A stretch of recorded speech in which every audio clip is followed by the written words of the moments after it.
What is up, guys? Welcome back to the channel. And in this series, we're going to be talking about how to deploy an EKS cluster using Terraform.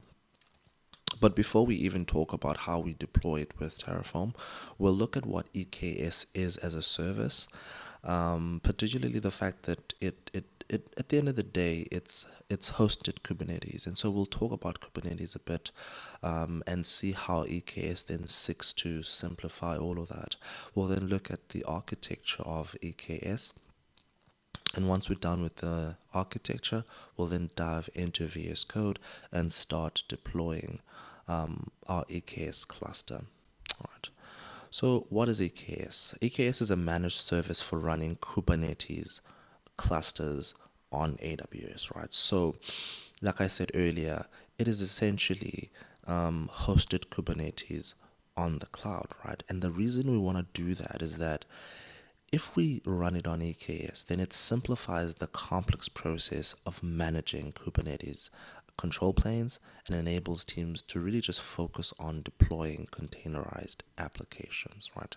So if we go back and just think about Kubernetes by itself, we live in a world where it is very complex and a lot of companies have moved on to build their applications on microservice architectures, which simply means that they build, package, and deploy software applications as single units that are running in containers, right? But the complexity of doing that is then managing those containers. And so Kubernetes comes in as the orchestrating platform, meaning that it's responsible for deploying, scaling, and managing those containerized applications. But Kubernetes in and of itself is very complicated and very complex, especially to set up and to manage. And so EKS then simplifies all of that and allows us to then deploy these Kubernetes clusters and reap other benefits that EKS then gives us. For example, EKS makes it highly available. It makes it easy to scale.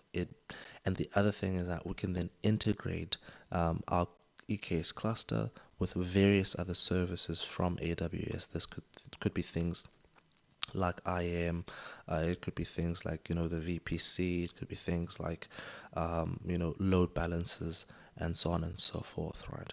And so and those are kind of like given to us out of the box, right, and made simple to do.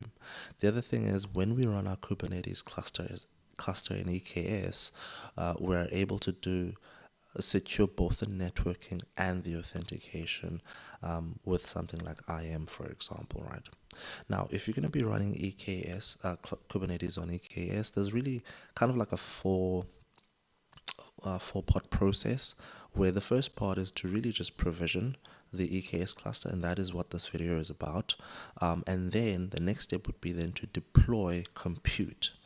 Compute is really worker nodes. Remember, there's two components to Kubernetes. There's the control plane, which is the cluster itself in our context here, and then there's the worker nodes component, which is your compute, right? And we'll look at how compute is handled in EKS. Then the next part is to then connect to your EKS using something like kubectl, which we'll demonstrate in this video as well, and then running your Kubernetes applications, right? Now, I won't cover any deploying of compute in this particular video. I'll do that in the next one. But suffice it to say that this is the process, right? So what is the architecture, right? So, like I said, Kubernetes itself has two components to it, right? There's the control plane and then there's the worker nodes, right? And within each of those, there's various components. But suffice it to say that within EKS, excuse me, within EKS, we've got a control plane, which really comprises of the master nodes. We want to think of the control plane as really the brains of our cluster, right? It makes various decisions about how to keep the state of the cluster matching the desired state we would have configured for our cluster. And the cluster itself sits in a AWS managed account, and then communicates with our worker nodes that are sitting in our own environment through network interface mechanisms, right? And so the beauty about, again, Kubernetes running on AWS is that the control plane itself is made highly available, which means that it's running across multiple availability zones, and that alone makes it really production ready.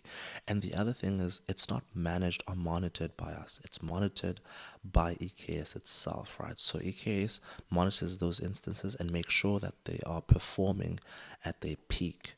The other thing is that because it's not managed by us, it makes it resilient, right? So what EKS will do is that whenever instances are really not matching up to that peak performance, or something happened and they crashed, it automatically then replaces those instances for us on our behalf, taking away all of the stress for us to then focus on the applications themselves, right? The other component then to the architecture is the compute layer. When we are running Kubernetes on EKS, we have various options really. Number one, we've got Fargate as a compute layer.